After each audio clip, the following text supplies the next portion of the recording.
ప్రార్థన చేసుకున్నాం. పరిశుద్ధుడైన మా తండ్రి, ఈ 3వ దినపు ఆఖరి కూటంలో తండ్రి మీ సన్నిధి చేయండి. ఈ మధ్యల పర్వను ప్రేమించి ఇచ్చినటువంటి ఈ సేవను బట్టి మీకు స్తోత్రములు, మందిరమును బట్టి మీకు స్తోత్రములు తండ్రి. మీ సేవకులు ఆయన కుటుంబాన్ని బట్టి మీకు వందనాలు. గత 2 రాత్రులు మీ సేవకులు నెహమ్యా గారిని, ఆనంద్ జయప్రకాష్ గారిని, అలాగే ప్రభా పీటర్ గారిని మీరు వాడుకున్నారు. మీకు స్తుతులు. అయోగ్యుడైన నన్ను కూడా మీ బిడ్డల మధ్యకు తెచ్చారు. మీకు స్తోత్రములు తండ్రి. తండ్రి, ఈ యొక్క ఆఖరి కూటమిలో మీ సన్నిధి దయచేయండి. ఆహ్వానించబడినటువంటి వారందరూ కూడా మీ సన్నిధికి వచ్చి మీ వాక్యాన్ని మీరు మేలు పొందగలిగే కృపను దయచేయండి ప్రభా. దుష్టుని కార్యములు లయపరిచి దేవా మీ నామానికి మహిమ తెచ్చుకోండి, సహాయం చేయండి. క్రీస్తు నామమును బట్టి అడుగుతున్నాను తండ్రి, ఆమేన్. దేవుని యొక్క వాక్యాన్ని చూసుకుందాం. మత్తయి సువార్త 13వ అధ్యాయము 1వ వచనం నుండి నేనే చదువుతాను. ఆ దినమందు యేసు ఇంటి నుండి వెళ్ళి సముద్ర తీరమున కూర్చుని బహుజన సమూహములు తన యొద్దకు కూడి వచ్చినందున ఆయన ధోని ఎక్కి కూర్చుండిను. ఆ జనులందరూ దాన్ని నిలిచి ఉండగా ఆయన వాటిని చూచి చాలా సంగతులను ఉపమాన రీతిగా చెప్పాను. ఎట్లనగా, ఇదిగో విత్తువాడు విత్తులకు బయలువెళ్ళెను. వాడు విత్తుచుండగా కొన్ని విత్తనములు త్రోవ ప్రక్కన పడినాయి. పక్షులు వచ్చి వాటిని విరిమివేసును. కొన్ని చాలా మన్ను లేని రాతి నేలను పడిను. అక్కడ మన్ను లోతుగా ఉండనందున అవి వెంటనే మలిచెను. గాని సూర్యుడు ఉదయించినప్పుడు అవి మాడి వేరు లేనందున ఎండిపోయిను. కొన్ని ముళ్ళ పొదల్లో పడిను. ముళ్ళ పొదలు ఎదిగి వాటిని అణిచివేసాను. కొన్ని మంచి నేల పడి ఒకటి 100 ఒకటి 60 ఒకటి 30 ఫలించును. చెవులు గలవాడు వినుగాక అని చెప్పాను. మానవ హృదయాన్ని ప్రభు నేలతో పోల్చి మన హృదయం ఎలాగున్నదో ఆయన వివరించి చెప్పారు. మానవుని హృదయం ఎలాగున్నది, మానవుని హృదయం ఎలాగున్నదో ఆయన వివరించి చెప్పారు. గత 2 రాత్రుల్లో మొదటి నేల త్రోవ ప్రక్కన నేల, దాన్ని చీకటి నేల అంటాం. చీకటి నేల అంటే ఆకాశ పక్షులు వచ్చి విత్తబడినటువంటి విత్తనం ఎత్తుకొని పోయింది. వాక్యమైన విత్తనాన్ని సాతాను దోకలు ఆకాశ పక్షులు ఎత్తుకొని పోతాయి. గ్రహింపు లేకుండా విన్నా, తర్వాత అలవాటుగా విన్నా, తర్వాత ఆచారాలు చేస్తూ వాక్యం విన్నా కూడా ప్రయోజనం లేదు. చూసారు, 2వ నేల కొంచెము మన్ను, చాలా మన్ను లేని రాతి నేలను. కొంచెం మన్ను అంటే కొంచెం భక్తి, ఏదో అలవాటు భక్తి. అడుగునేమున్నాయి, రాళ్ళు ఉన్నాయి. 13 బండలు ఉన్నాయని మనం చదువుకున్నాం రాత్రి. మార్క్స్ వార్త 7:21లో చదివాం. మనుషుల హృదయంలో నుండి దురాలోచనలు, జారత్వములు, దొంగతనములు, వ్యభిచారములు, ఇవన్నీ 13లో ఆ యొక్క దేవదోషుల గురించి నేను వివరించలేదు. దేవదోషులు అంటే దేవుణ్ణి లేక దేవుని సేవకులను కూడా దూషిస్తూ ఉంటారు. సరిగా దొంగ ప్రక్కన చూడండి ప్రియుల, ప్రక్కన ఉన్నటువంటి దొంగ, 2 దొంగల్లో ఒక దొంగ ఏమన్నాడు, నువ్వు క్రీస్తువు కదా, నిన్ను నువ్వు రక్షించుకో, మమ్మల్ని రక్షించంటాడు. 2వ దొంగ అంటాడు కదా, 2వ దొంగ ఏమన్నాడు, మనము తగిన ఫలాన్ని పొందుతున్నాం, మన శిక్షకు సరి అయినదే, కానీ ఆయన ఏ తప్పిదం చేయలేదయ్యా అని ఆయన ఏమన్నాడు, తండ్రి నీ రాజ్యంలో నన్ను జ్ఞాపకం చేసుకో. దేవదర్శన చేస్తాం. కలిసి వస్తేనేమో అన్ని సక్రంగా ఉంటేనేమో బాగానే ఉంటాము. ఏదైనా తేడా వస్తే దేవుని దూషిస్తారు, లేక దేవుని సేవకుడి మీద కూడా సలుగుతూ ఉంటారు. అది ఒక బండే, పశ్చాత్తాపడాలి దానికి వచ్చి. 3వ నేల ఏంటంట, మూడో నెల 13వ అధ్యాయంలో చూస్తే మూడో నెల కొన్ని ముళ్ళ పొదల్లో పడిన ముళ్ళ పొదలు ఎదిగి వాటిని అణిచివేసాను. కొన్ని ముళ్ళ పొదల్లో పడిన ముళ్ళ పొదలు ఉన్నాయి. ముళ్ళ పొదలు ఉన్నాయి అంటే విత్తనం వేశారు, మొలకెత్తింది, ఆ మొక్క అయిపోయింది, ఇంకా ఎదగడానికి అవకాశం లేకుండా ఈ ముళ్ళ తుప్పలు ఏం చేస్తున్నాయంటే మొక్కని అణిచేస్తాయి. అంటే భక్తిలో ఎదగడానికి, భక్తిలో సంపూర్ణంగా ఎదగకుండా ఈ యొక్క ముళ్ళ తుప్పలంటే ఐహిక విచారములు, ధనమోస్తులు. 13వ అధ్యాయంలో మనం చూస్తే 13వ అధ్యాయము ముళ్ళ పొదల్లో విత్తబడినటువంటి వాడు వాక్యం వినువాడే గాని ఐహిక విచారమును, ధనమోసమును ఆ వాక్యమును అణిచివేయను కనుక వాడు నిష్ఫలుడను. ముళ్ళ పొదల్లో విత్తబడిన వాడు ఐహిక విచారం విత్తబడిన వాడు వాక్యము వినువాడే గాని ఐహిక విచారమును, ధనమోత్సవమును, ఈ రెండు ఐహిక విచారం ఇహలోక సంబంధమైనటువంటి విచారాలు ఏం చేస్తాయంటే భక్తిలో ఎదగకుండా అణిచేస్తాయి. భక్తిలో ఎదగకుండా విచారాలు, చింతలు, విచారాలు అంటే చింతలు ఏం చేస్తాయంటే భక్తిలో ఎదగకుండా చేసి ఏదో ఒక చింత పట్టుకుంటుంది మనిషిని. మా ఇల్లు, వాళ్ళకి ఇల్లు ఉంది, మాకు ఇల్లు లేదే, తర్వాత మా అమ్మాయికి పెళ్లి కాలేదే, అబ్బాయికి ఉద్యోగం రాలేదే, ఏమండి అనేటటువంటి చింతలు పట్టుకొని భక్తిలో ఎదగకుండా ఈ యొక్క ముళ్ళ తుప్పలు, ఐహిక విచారము, ధనమోసములు అనేటటువంటి ముళ్ళ తుప్పలు భక్తిలో ఎదగకుండా అణిచేస్తాయి అన్నమాట. ఐహిక విచారము, ధనమోసం, ఇతరమైన అపేక్షలు, ఇహలోక సంబంధమైనటువంటి, లోక సంబంధమైనటువంటి విచారాలు, ఇహలోక సంబంధమైనటువంటి విచారాలు. చూసారా? మార్కు సువార్త 4వ అధ్యాయము 19వ వచనం మనం చూస్తే, చదవండి దయచేసి. మార్కు సువార్త 4వ అధ్యాయం 19వ వచనం.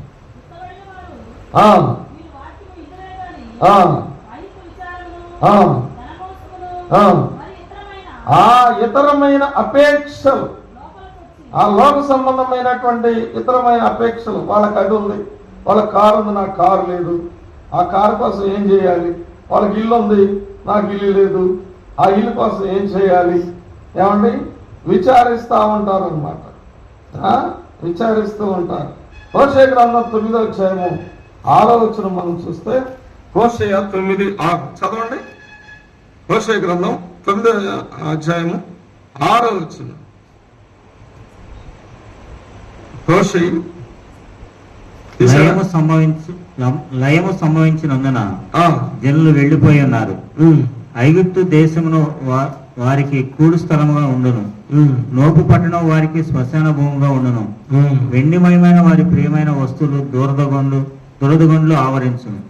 ముళ్ళకంప వారి నివాస స్థలములో ముళ్ళకంప వారి నివాస స్థలములలో ఉండును. అంటే ఈ విచారాలు అన్ని కూడా ముందే ఉంటాయి. చాలా మంది ముందే ఆ విచారాలను విచారిస్తూ ఉంటారు, అది లేదు ఇది లేదు అని. చూసారా? చింతపడతా ఉంటారు. మత్తయి సువార్త 6వ అధ్యాయము 25వ వచనము నుండి చదువుకుందాం ప్రియులారా. అందువలన నేను మీతో చెప్పినదేమనగా, ఏమి తిందుమో, ఏమి త్రాగుదమో, ఏమి ధరించుకుందుమో అని మీ ప్రాణమును గురించి అయినను, ఏమి ధరించుకుందుమో అని మీ దేహమును గురించి అయినను చింతింపకుడి. ఆహారం కంటే ప్రాణమును, వస్త్రము కంటే దేహమును గొప్పవి కావా. చూసారా? ఏమి తిందుమో, ఏమి త్రాగుదమో. ఇశ్రాయేలీలు కూడా వాగ్దాన దేశానికి మోషే నడిపిస్తూ ఉన్నప్పుడు వాళ్ళు అది లేదే ఇది లేదే. ఏమండి మోషే ఏం చేశాడు? వాళ్ళు నడిపిస్తూ ఉన్నప్పుడు వాళ్ళకి ఏది కావాలంటే అది వచ్చేసింది. కాబట్టి ఇంకా అది కావాలి ఇది కావాలని వాళ్ళు ఏం చేశారంటే వాళ్ళు చింతపడ్డారు.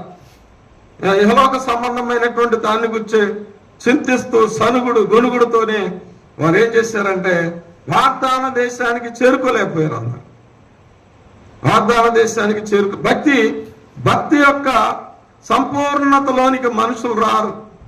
ఈ యొక్క మూడవ నేల లాంటి హృదయం కలిగినటువంటి వారు కూడా ఎలాగుంటారని చింతిస్తూ ఉంటారు. అది లేదే ఇది లేదే, అది లేదే ఇది లేదే. ప్రభు చెప్తా ఉన్నారు, ఏమి తిందుమో, ఏమి త్రాగుదమో, ఏమి ధరించుకుందుమో. ఇంకేమన్నారంటే ఆకాశ పక్షులను చూడుడి, అవి విత్తవు కోయవు, తొట్లలో కూర్చుకోను, అయినను మీ పరలోకపు తండ్రి వాటిని పోషిస్తూ ఉన్నారు. మీ పరలోకపు తండ్రి వాటిని పోషిస్తూ ఉన్నారు. కాబట్టి ఇంకా చదవండి 31, 33 వచనాలు. కాబట్టి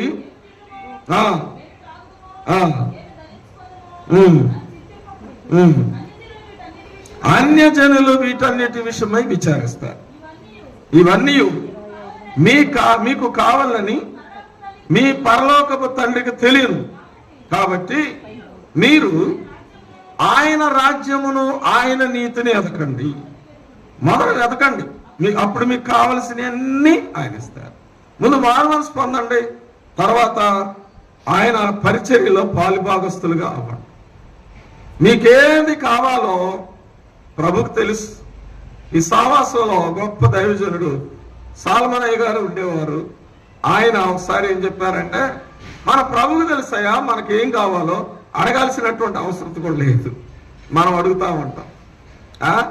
అయితే మనం ఆయన నీతిని, ఆయన రాజ్యాన్ని వెతకాలి, ఆయన సన్నిధిని మొట్టమొదటిగా పెట్టాలి. ఆయన ఏమి తక్కువ చేసేటటువంటి దేవుడు కాదు. ఆకాశ పక్షులను పోషించేటటువంటి దేవుడు. నిన్ను నన్ను ఆయన తప్పనిసరిగా పోషిస్తాడు. నిన్ను నన్ను తప్పనిసరిగా ఆయన పోషించేటటువంటి దేవుడుగా ఉన్నాడు. కాబట్టి చింతించవద్దు. దేని గురించి కూడా మీరు చింతపడవద్దు అని చెప్తా ఉన్నారు. దేని గురించి కూడా మీరు చింతపడవద్దు. ఫిలిప్పీలు రాసినటువంటి పత్రిక 4వ అధ్యాయము 6వ వచనం మనం చూస్తే, దేనిని గురించి కూడా చింతపడవద్దు, దేనిని గురించి కూడా చింతపడవద్దు. చదవండి, లైట్ వేసుకొచ్చి చదవండి. ఫిలిప్పీ 4వ అధ్యాయము 6వ వచనం. ప్రతి విషయములోను ప్రార్థనా విజ్ఞాపనల చేత కృతజ్ఞతాపూర్వకముగా దేవునికి తెలియజేయండి. అప్పుడు సమస్త జ్ఞానమును దేవుని యొక్క సమాధానము యేసుక్రీస్తు వలన మీ హృదయములకు కావలిగా. దేనిని గురించి కూడా చింతపడొద్దు. ఇంకా 1 పేతురు 5వ అధ్యాయం 7వ వచనంలో ఇంకో మాట ఏంటంటే, ఆయన మిమ్మును గురించి చింతిస్తున్నాడు కనుక మీ చింత యావత్తు ఆయన మీద మోపడి, ఆయన మిమ్మును గురించి చింతిస్తున్నాడు కనుక మీ చింత యావత్తు ఆయన మీద. ప్రభా, ఇది నా పిల్లలను పెంచుతాను చేతగాడు ప్రభా, ఇదిగో నా భర్తతో మీరు మాట్లాడు ప్రభా. ఏమండి, ప్రార్థనలో ఎంతో శక్తి ఉంది. ప్రార్థనలో ఎంతో శక్తి ఉంది. మనం విశ్వాసాన్ని నేర్చుకోవాలి,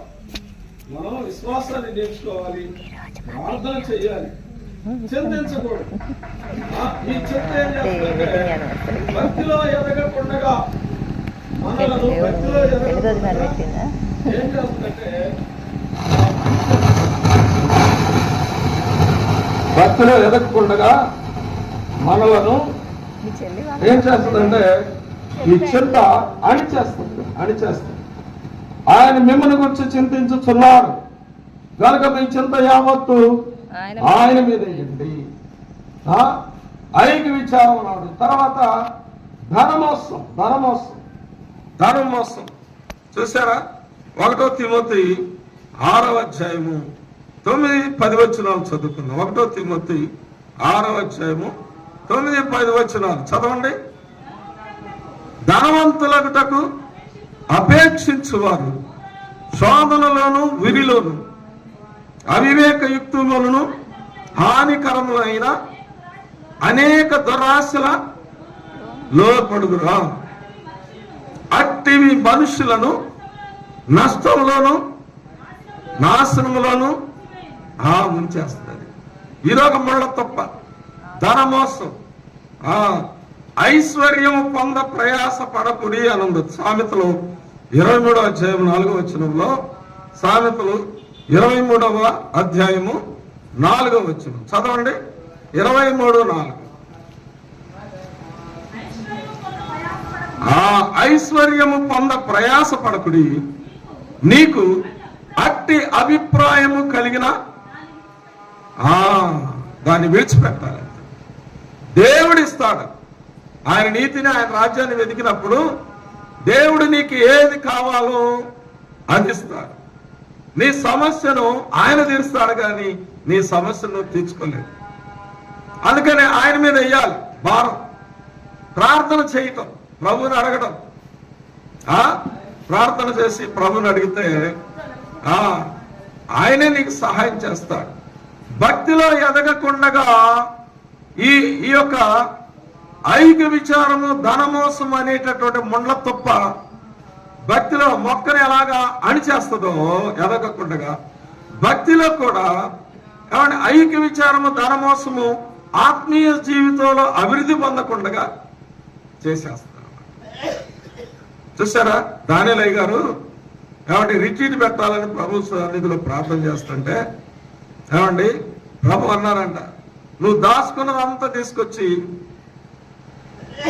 సేవలో పెట్టేసి అని చెప్పారు. పిల్లల కొరకు దాచుకున్నది కూడా ఏం చేశారు? సేవలో పెట్టేశారు. దేవుడు ఆయన పిల్లల్ని అనాథలుగా విడిచిపెట్టారా? దిక్కులేని వారుగా చేశారా? చాలా మంది ఆ డబ్బులు పట్టుకొని అలవాటు ఉంటారు. ఏం తీసుకుపోతాం? బోళ్ళంతా సేవ ఉంది. ఎంతో మంది దేవుని యొక్క సువార్త వింటే వాళ్ళు మేలు పొందుతారు. మనం ప్రియులారా భక్తిలో ఎదగకుండా విశాలమైన ఆత్మీయ దృష్టి లేకుండా సాతానుడు ఏం చేస్తాడంటే ఈ ఐక్య విచారము, ధనమోసము చేత భక్తి జీవితంలో ఎదగకుండా అలాగే అని చేస్తా ఉంటాడు ప్రియులారా. చూసారా? ఈ యొక్క ధనమోసము. ఇంకా ఒకటి చెప్పా కదా, వస్తు అపేక్షలు, ఇతరమైన అపేక్షలు. మాకు ఇల్లు లేదే, దేనిలో దానిలో సాతానుడు ఏం చేస్తాడంటే ఇరికిస్తాడు. ఒక్కరోడు బాగానే దేవుని సన్నిధికి వచ్చాడు, ప్రార్థన చేసుకుంటున్నాడు, దేవుడు కార్యాలు చేస్తున్నాడు, చిన్న చిన్న కార్యాలు చేస్తున్నాడు. ఇంకేమో ఆశ వచ్చిందంటే వాళ్ళకి ఇల్లు ఉంది కదా, నాకు కూడా ఇల్లు కావాలని దిగాడు. లోన్ తీసుకొని వాళ్ళ అకౌంట్లో పడిన డబ్బులు పడిన తర్వాత వాళ్ళ తమ్ముడు వచ్చాడు, భక్తి లేనుడు. వాళ్ళ తమ్ముడు వచ్చేసి నమ్మించాడు. కొన్ని రోజులు నమ్మించేసి ఏం చేశాడంటే వాళ్ళ అకౌంట్ వీళ్ళ అకౌంట్ జాయింట్ అకౌంట్ ఒకే ఫోన్కి లింక్ పెడతారు. లింక్ పెట్టేసేసి వాళ్ళ అన్నయ్య అకౌంట్లో నుంచి తమ్ముడి అకౌంట్లోనికి 10 లక్షలు 11 లక్షలు డ్రా చేసేసి వాడుకొని వెళ్ళిపోయాడు. చూసారా? భక్తిలో ఎదిగేటప్పుడు చాలా జాగ్రత్తగా. ఇంకోటి ఏంటంటే ప్రతి విషయాన్ని కూడా ఆత్మ సంబంధమైనటువంటి దేవుని యొక్క సేవకులకు తెలియజేసి సలహా తీసుకోవాలి, ప్రార్థన చేయాలి. దేవుని సేవకులను సంప్రదించి సలహా తీసుకొని ముందుకెళ్తే ఆశీర్వాదం ఉంటుంది. తొందరపడి నిర్ణయాలు తీసుకోవడం ఏంటంటే అవే ఇహలోక సంబంధమైనటువంటి అపేక్షలు. ధనమోసము, ఏమండి ఐక్య విచారాలు. నీకు కారు కాదు, ఏది కావాలన్నా దేవుడు ఇచ్చే టైంకి తప్పనిసరిగా ఇస్తాడు. తొందరపడవలసిన అవసరం లేదు, తొందరపడవలసినటువంటి అవసరం లేదు. కానీ భక్తిని స్టాండ్ చేసుకోవాలి. భక్తిని స్టాండ్ చేసుకుంటే నీ భక్తి నీ పిల్లలకు ఆశీర్వాదకరమైంది ప్రియులారా. కాబట్టి మానవ హృదయము మొదటి నేలగా ఒకవేళ మన హృదయం ఉండదు, త్రోవ ప్రక్కన నేలలాగా చీకటి నేల ఆచారాలు చేయటం, అలవాటుగా దేవుని వాక్యం వినడం, అదొకటి. రెండవది బండలు, 13 బండలు, దురాలోచనలు, ఇవన్నీ అవి ఉన్నాయో వాటిని గురించి కూడా ఎక్కువగా మనం పశ్చాత్తాపడాలి. కూటాలైన తర్వాత మనం ఏం చేయాలంటే ఉపవాస దేవుని సేవలు ప్రకటిస్తారు. కూటాలైన తర్వాత 3 దినాలు 4 దినాలు ఉపవాసం ప్రార్థన చేసుకోండి. వాక్యం మీ హృదయాల్లో ప్రభు మీతో మాట్లాడతారు. కూటాలంటే ఇక్కడ కూటాలంటే వెళ్ళిపోతాం, ఇంకో అలవాటు అయిపోతుంది. ఈ కూటాలు నూజివీడులో కూటాలు, చక్కపల్లిలో కూటాలు, విసన్నపేటలో కూటాలు, ఇంకెక్కడో కూటాలు, స్టోటపురం కూటాలు, ఇంకెక్కడో కూటాలు. రేపు రిట్రీట్ కూడా వెళ్తారు, కానీ వాక్యం వింటారు, కానీ అలాగే వదిలేస్తారు. కనుక సంపూర్ణమైనటువంటి ఆశీర్వాదాలను స్వతంత్రించుకోవడానికి కష్టమైపోతా ఉంది.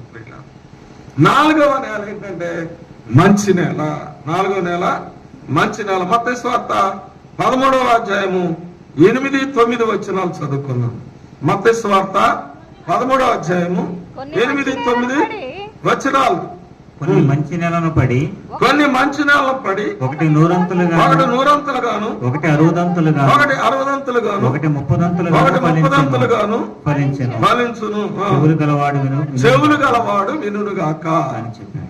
మంచి నేల అంటే ఈ 3 నేలలుగా ఉన్న మన హృదయాన్ని సరి చేసుకోవాలి, పశ్చాత్తాపడాలి.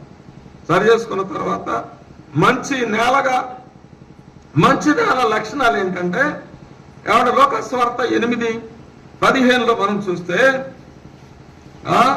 లోకాసు వార్త 8:15 చదవండి.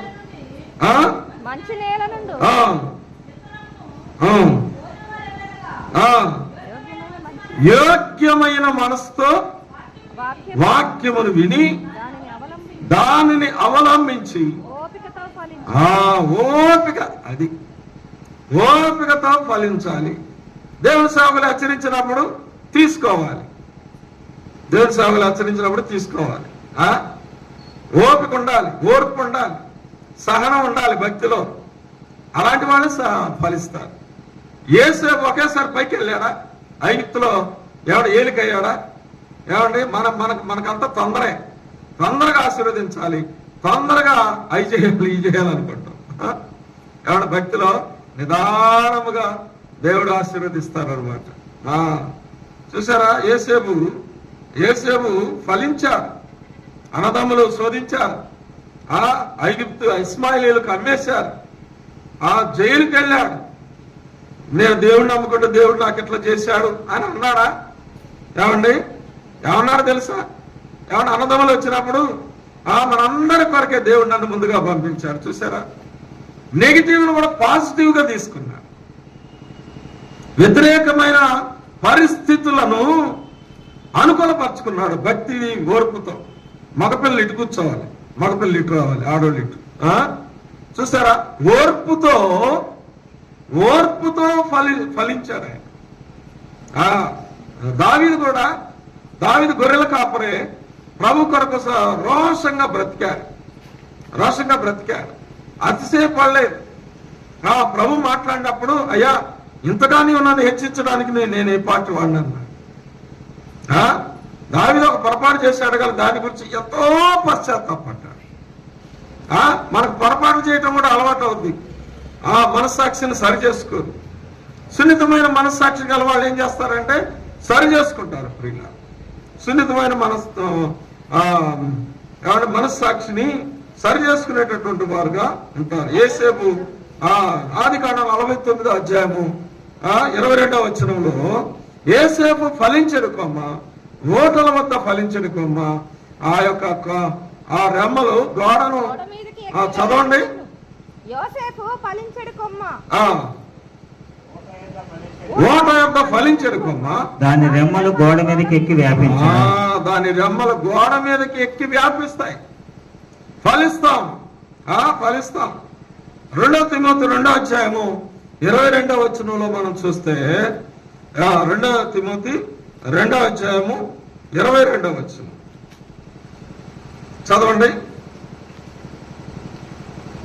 నీవు యవనేచ్ఛల నుండి పారిపోము, పవిత్ర హృదయులై ప్రభువునకు ప్రార్థన చేయు వారితో కూడా నీతిని, విశ్వాసమును, ప్రేమను, సమాధానమును వెంటాడు. సమాధానాన్ని వెంటాడు. సమాధానాన్ని పవిత్ర హృదయులై ప్రభువునకు ప్రార్థన చేయు వారితో సహవాసంలో మారు మనసు పొందినటువంటి వారు శనివారం బుధవారం కలిసి ప్రార్థన చేస్తారు. బుధవారాన్ని శనివారాన్ని పోగొట్టుకోకూడదు. అదే మనకు బలం. పవిత్ర హృదయులై ప్రభువునకు ప్రార్థన చేయు వారితో కూడా విశ్వాసమును, ప్రేమను, పవిత్రతను, దేవుని బిడ్డలతో మారు మనసు పొందాలి. మొట్టమొదటిగా దేవుని బిడ్డలతో, అంటే మారు మనసు పొందినటువంటి వారితో కలిసి ప్రార్థన చేస్తే ప్రార్థనలో శక్తి వస్తుంది, మనం బలపడతాం. చాలా మంది బుధవారం శనివారాన్ని చాలా సులకనగా చూసుకుంటారు. అలాంటి వాళ్ళ యొక్క భక్తి తేలిపోద్ది. కార్యాలు చూడలేరు, కుటుంబాల్లో కార్యాలు చూడలేరు. కార్యాలు చూడాలంటే ఏంటి? నీ మనస్సాక్షిని సరి చేసుకొని మారు మనసు పొందినటువంటి దేవుని బిడ్డలతో కలిసి, దేవుని సేవకులతో కలిసి వాళ్ళతో మనసు కలిపి ప్రార్థన చేయాలి. అప్పుడు నీ కుటుంబంలో ఆశీర్వాదాలు చూడగలుగుతాం. చూడండి ప్రియులారా. తర్వాత ఏమండి, 4వ నెల అంటే మారు మనసు పొందినటువంటి వారు వీరు ఏం చేస్తారంటే 1వ యోహాను 5వ అధ్యాయము 4వ వచనంలో మనం చూస్తే, దేవుని మూలముగా పుట్టినవారు మీరు అంటే అంతే కదా. మారు మనసు పొందినటువంటి వారు ఎవరు? దేవుని బిడ్డలు అయిపోతారు. మనస్సాక్షిని సరి చేసుకున్నటువంటి వారు దేవుని బిడ్డలుగా మారుతారు. దేవుని మూలముగా పుట్టిన వారందరూ ఏం చేస్తారంట? లోకమును జయిస్తారు. లోకమును జయించిన విజయము విశ్వాసం. అని షడ్రకు, మెషకు, అబేద్నెగోలు విశ్వాసంతో ఉన్నారు. వాళ్ళని అగ్నిగుండంలో వేసినా సరే రాజుతో అంటున్నారు, నెబుకద్నెజరు ఇందుని గుర్చినటువంటి చిత్తం మాకేమాత్రమో లేదు. మేము సేవించుతున్నటువంటి దేవుడు మమ్మల్ని కాపాడడానికి సమర్థుడు. ఒకవేళ కాపాడకపోయినా పర్వాలేదు, నీవు చెప్పిన పని మాత్రం మేము చేయమన్నా నిలబడ్డారు. ప్రభు కొరకు నిలబడాలి. కష్టాలు వచ్చినా సరే ఏమండి, దేవుని మూలముగా పుట్టిన వారు లోకమును జయిస్తారు. పరిశుద్ధాత్ముడు ఏమండి 4వ నెలలో, ఇక్కడ పటాలు పెట్టలేదు కానీ 4వ నెలలో బైబిలు, సిలువ, పరిశుద్ధాత్మకు గుర్తయినటువంటి పావురము హృదయం లోపలే ఉంటుంది. బొమ్మ అంటే పరిశుద్ధాత్మ నడిపిస్తాడు. పరిశుద్ధాత్మ దేవుడు నిన్ను నడిపిస్తాడు. అవిధేయతలో పడకుండా చేసేస్తాడు. ప్రార్థనలు ఉంటే ఏమంటే ప్రార్థన ఏం చేస్తుందంటే జయించేలాగా చేసేస్తాడు. చూసారా, ఒక మారు మనసు పొందిన అమ్మాయి ఏమంటే ఏదో వివాహంలో తల్లిదండ్రులు ఏదో తొందర చేసి ఒక అబ్బాయికి ఇచ్చారు. వాడు సరైనడు కాదు. ఆ పక్కోళ్ళు అన్నారు కదా, ఓరు నాయన ఈ కొంపలో వచ్చి పడ్డవా నువ్వు అంటారు కదా, పంపో ఏదో అంటారు కదండి. వీళ్ళు మామూలు కాదు. అది ఇదంటే ఈ అమ్మాయి నిబ్బరంగా ఉంది. పెళ్ళైన కొత్తలోనే టీ తీసుకొచ్చి భర్తకిస్తే దానిలో ఏదో షుగర్ తక్కువ సంథింగ్ వేసేసరికి ఆ కప్పు తీసుకొని ఇసిరి కొట్టాడంట. కొడితే అక్కడున్న కోడికి తగిలి కోడి దెబ్బతో చచ్చిపోయింది. ఓరు బాబు ఈ నిజంగానే మిడిసిపాట్లోడు ఈయన ఎట్లా చేయించుకోవాలనుకొని ప్రార్థనలో ఎదిగిందండి. ఈ అమ్మాయిని ఎట్లా కొట్టాలో చూడడానికి ప్రయత్నం చేస్తా ఉన్నారు, కానీ ఎక్కడా దొరకట్లేదు. ఎందుకో తెలుసా? పరిశుద్ధాత్మ దేవుడు ఆమెను అన్ని విషయాల్లో మెలకువగలిగే విధంగా సహాయం చేసి చివరికి భర్తను సంపాదించుకుందండి. అతను మారు మనసు పొందాడు. అంతకుముందు ఏంటంటే పిల్లలు అయ్యారు. ఇద్దరు పిల్లలు, ఒక పిల్లోడిని సంకలో పెట్టుకొని ఒకటి నడిపించుకుంటా బ్యాగ్ పట్టుకొని పాల్వాడని దొరలాగబోతాడు. మారు మనసు లేనోడు కదా. ఏమన్నా భార్య యొక్క కష్టం, భార్య ఇవన్నీ తెలియదు, కానీ ఓర్పుతో జయించుకుంది. చివరికి ఒక రోజు అంట ఏమండి అతను మారు మనసు పొందిన తర్వాత ఏం జరిగిందంటే, వాడే పిల్లని ఒకనే భుజం మీద ఎక్కించుకుని ఒక సంకలో వేసుకుని బ్యాగ్ పట్టుకుంటే ఈ అమ్మాయి వస్తా ఉంది. వస్తుంటే మధ్యలో చిన్న కాలం అడ్డం వచ్చేసిందంట. అడ్డం వస్తే అమ్ము చెప్పులు ఇట్టి నేను పట్టుకుంటా, నువ్వు జాగ్రత్త రా అన్నాడంట. చూసారా ఎట్లా జయించుకుందా? ఏమండి తల్లిదండ్రులు ఏదో వివాహం చేస్తారు, ఏమంటే సరే ఏదో ఒకటి జరుగుతుంది, కానీ దేవుని బిడ్డగా ఉన్న నీవు ఏమంటే అంతటిని జయించుకుంటావు ఓర్పుతో. పిల్ల చూసారా, దేవుని మూలముగా పుట్టిన వారందరూ లోకము జయిస్తారు. మనం చూస్తే ప్రియులరా, ఆ లోకస్వార్త 3వ అధ్యాయము 8వ వచనం మనం చూస్తే చదువుతాం, ముగిస్తాను నేను. లోకస్వార్త మారు మనసు మారు మనసు మారు మనసుకు తగిన ఫలాలు ఇవే ఓర్పు, సహనం. మారు మనసు పొందామంటారు కానీ కొంచెం కూడా ఓర్పు ఉండదండి. చూసారా, యేసేపు ఫలించాడు. ఎస్తేరు ఏమండి షూషను కోటలో జయాన్ని చూసింది. యూదుల పక్షంగా ఎస్తేరు నడిపించినటువంటి మొర్దెకై ఉపవాసం ప్రార్థన చేసి ఏమంటే యూదులందరినీ రక్షించుకున్నారు. నీ కుటుంబాన్ని రక్షించుకోవడానికి ఏం ప్రణాళిక వేస్తున్నావు? నువ్వే లేటుకు వస్తావు, ఉపవాస ప్రార్థన నిర్లక్ష్యం చేస్తావు, ఆదివారాన్ని ఎక్కడికో వెళతావు. ఎలాగ జయిస్తావు అండి? దానియేలు ఫలించాడు. చూశారు ప్రియులారా, మత్తయి సువార్త 3:8లో కూడా మారు మనసుకు తగినటువంటి ఫలాలు ఫలించండి. ఓర్పు, సహనము. చూడండి ఫలము గలతీ పత్రిక 5వ అధ్యాయము 22వ వచనంలో మనం చూస్తే చదవండి. గలతీ 5:22. అయితే ఆత్మఫలమేమనగా ప్రేమ, సంతోషము, సమాధానము, దీర్ఘశాంతము, దయాళత్వము, మంచితనము, విశ్వాసము, సాత్వికము, ఆశానిగ్రహం. ఇటు వాటికి విరోధమైన ఫలాలు అనలే, ఫలములో తొనలు. ఇవన్నీ నువ్వు ఫలించాలంటే ఇవన్నీ ఉండాలి. ప్రేమ, సంతోషము, సమాధానము, ఆశానిగ్రహము, విశ్వాసము, ఇవన్నీ ఉండాలి. 8, 9 ఇవి ఉన్నాయి. 9 ఇవన్నీ ఉంటేనే ఫలం. కొంతమందికి ప్రేమ ఉంటుంది కానీ విశ్వాసం ఉండదు, విశ్వాసం ఉంటే ప్రేమ ఉండదు, ఆశా నిగ్రహం ఉండదు. ఆశా నిగ్రహం అంటే హోప్. దేవుడు నాకు సహాయం చేస్తాడు, నమ్మదగిన దేవుడు. షడ్రక్ మిషక్ అబేద్నెగోలు అదే అన్నారు, నెబుకద్నెజరు ఇంద్రుని గురించిన చింతే మాకు లేదయ్యా, మేము నిత్యము సేవించుతున్న మా దేవుడు మమ్మల్ని కాపాడడానికి సమర్థుడు, ఒకవేళ కాపాడకపోయినా పర్వాలేదు. చూసారా, దేవుడు నమ్మదగిన దేవుడు. ప్రియుల 4వ నెలగా మనం ఫలించేవాడుగా. ఏమండి కీర్తన 1వ అధ్యాయం మనందరికి తెలుసు, చదువుతాం కానీ దుష్టుల ఆలోచన చొప్పున నడవక, పాపుల మార్గం నిలవక, అపహాసకులు కూర్చుండ చోటును కూర్చుండక, యెహోవా ధర్మశాస్త్రమునందు ఆనందించుచు దివారాత్రము దాన్ని ధ్యానించేవాడు ధన్యుడు. అతడు నీటి కాలం వారన నాటబడిన ఆకు వాడక తన కాలం ముందు ఫలమిచ్చు చెట్టు వలె ఉంటాడు. ఫలముగా ఉంటాం, ఫలిస్తాం. దేవుని బిడ్డగా మారు మనసు పొందినటువంటి ప్రతి ఒక్కరు ప్రియులారా, దేనిలో ఉంచినా దేవుడు పైకి లేవనెత్తుతాడు. చిన్న వ్యాపారం చేసుకున్న దానిలో దేవుడు పైకి లేవనెత్తుతాడు. ప్రభు మళ్ళను తలగా చేస్తాడు కానీ తోకగా చేయడు. ప్రార్థన చేసుకుందాం. దయగలటువంటి మా ప్రభు, కృప కలిగిన మా దేవాన్ని, ఇదిగో మా ప్రియ